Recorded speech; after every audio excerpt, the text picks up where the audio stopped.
YSR Congress party కుటుంబ సభ్యులకు అలాగే పంచాయతీరాజ్ విభాగం వైఎస్ఆర్ కాంగ్రెస్ పార్టీ కుటుంబ సభ్యులందరికీ నమస్కారం. మొన్న జరిగిన పంచాయతీరాజ్ విభాగం విస్తృత స్థాయి రాష్ట్ర సమావేశంలో జరిగినటువంటి అంశాలపై రాష్ట్ర వ్యాప్తంగా ప్రతి కలెక్టర్ ఆఫీస్లోనూ పంచాయతీరాజ్ విభాగం మెంబర్స్ అందరూ కలెక్టర్ గారికి అర్జీ ఇవ్వడం జరిగింది. దీంట్లో ఏమిటంటే మన కూటమి ప్రభుత్వం స్థానిక సంస్థలు చట్టాలని వారి చేతిలో తీసుకొని తుంగలో తొక్కుతున్నారు. చట్టాలని ప్రతి పంచాయతీలోనూ ఉపాధి హామీ పథకం కింద జరుగుతున్న అవినీతి, అలాగే కూలీలకు జరుగుతున్న అన్యాయం, వాళ్ళకు 6 నెలలు అవుతుంది దాదాపుగా, వాళ్ళకు కూలీలు డబ్బులు కూడా రావట్లేదు.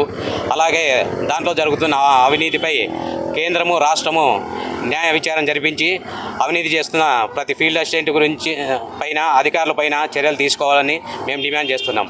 అలాగే సర్పంచులకు తల్లికి వందనం, ప్రతి సర్పంచుని ప్రభుత్వ ఉద్యోగులుగా ఈ కూటమి ప్రభుత్వ ఉద్యోగులుగా ప్రకటించారు. ప్రభుత్వ ఉద్యోగులు ఎలా అవుతారు? స్థానిక ప్రజాప్రతినిధులు. ఈ మన ముఖ్యమంత్రి చంద్రబాబు నాయుడు ప్రభుత్వ ఉద్యోగ, వాళ్ళ ఎమ్మెల్యేలు ఎంపీలు ప్రభుత్వ ఉద్యోగుల. ఈ తల్లికి వందనం ఎగ్గొట్టడానికి ఈ నాటకాలన్నీ ఆడుతున్నారు. మా డిమాండ్ ఒకటే, తల్లికి వందనం ప్రభుత్వ ఉద్యోగులుగా సర్పంచుల్ని వెంటనే రద్దు చేసి తల్లికి వందనం వాళ్ళకి అందజేయాలని మేము డిమాండ్ చేస్తున్నాం. ఈ 15th ఫైనాన్స్ 1150 కోట్లు ఎక్కడ వెళ్ళింది? పంచాయతీకి రావాల్సిన, స్థానిక సంస్థలకు రావాల్సిన నిధులు ఏమయ్యాయి?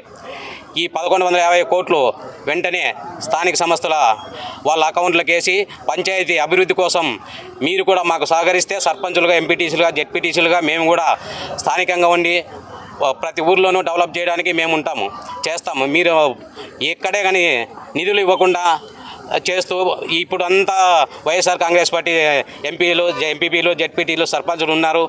ప్రభుత్వానికి చెడ్డ పేరు రావాలని ఒకే ఒక ఉద్దేశంతో ఈ నిధులన్నీ అమరావతికి మళ్లించి అక్కడ ఏదో మేము చేస్తున్నామని ఒక అపోహ కల్పిస్తున్నారు. ఆ నిధులు వెంటనే స్థానిక సంస్థల అంతా అందజేసి ప్రతి పంచాయతీ అభివృద్ధి కోసం మీరు మాకు దోహదపడాలని తెలియజేస్తున్నాం. అలాగే 1320 మంది సెక్రటరీలు గాలిలో ఉన్నారు. వాళ్ళకి ఎక్కడ వాళ్ళ కుటుంబాలు రోడ్లు మారుతున్నాయి. వాళ్ళకి 9 నెలలుగా జీతాలు లేవు.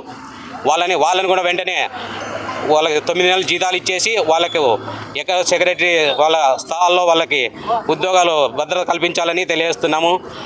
ఆర్టికల్ 73, 74 ప్రకారం పంచాయతీ నిధులు సర్పంచులకు ఎటువంటి ఇబ్బంది లేకుండా ఆర్టికల్ 74, 73 ప్రకారము వాళ్ళ నిధులకు ఆటంకం కలగకుండా చేసేలా ప్రభుత్వం చర్యలు తీసుకోవాలి.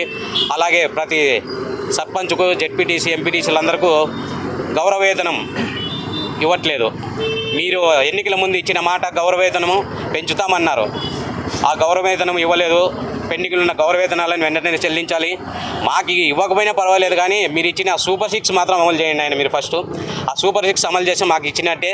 ఆ సూపర్ 6 గురించి అడిగితేనే ఎవరు అడిగేది అని ఒక ముఖ్యమంత్రి స్థాయిలో మీరే బెదిరించినట్టు మాట్లాడుతున్నారు. మీ కింద స్థాయి నాయకులు ఎలా ఉంటారో ఒకసారి ఆలోచించండి.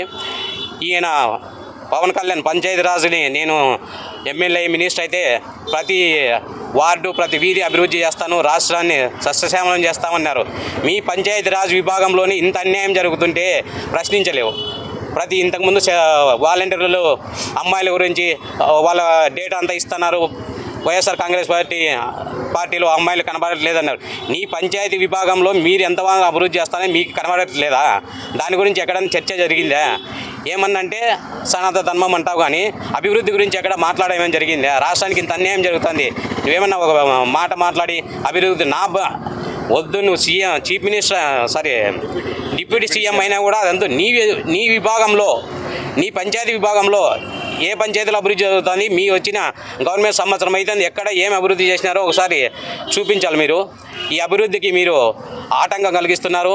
వెంటనే స్థానిక నిధులు విడుదల చేసి అభివృద్ధి కోసం తోడ్పడాలని, లేకుంటే ఇలానే ఉంటే మళ్ళీ చూసి ధర్నా చేసి రాష్ట్ర వ్యాప్తంగా ఆందోళన చేపట్టి కూలీలకు కానీ, ఉపాధి హామీ పనుల కూలీలకు కానీ, సెక్రటరీలకు కానీ, సర్పంచులకు అందరికీ అండగా ధర్నా చేసి ఈ డిమాండ్లు నెరవేర్చాలని చూస్తున్నాం.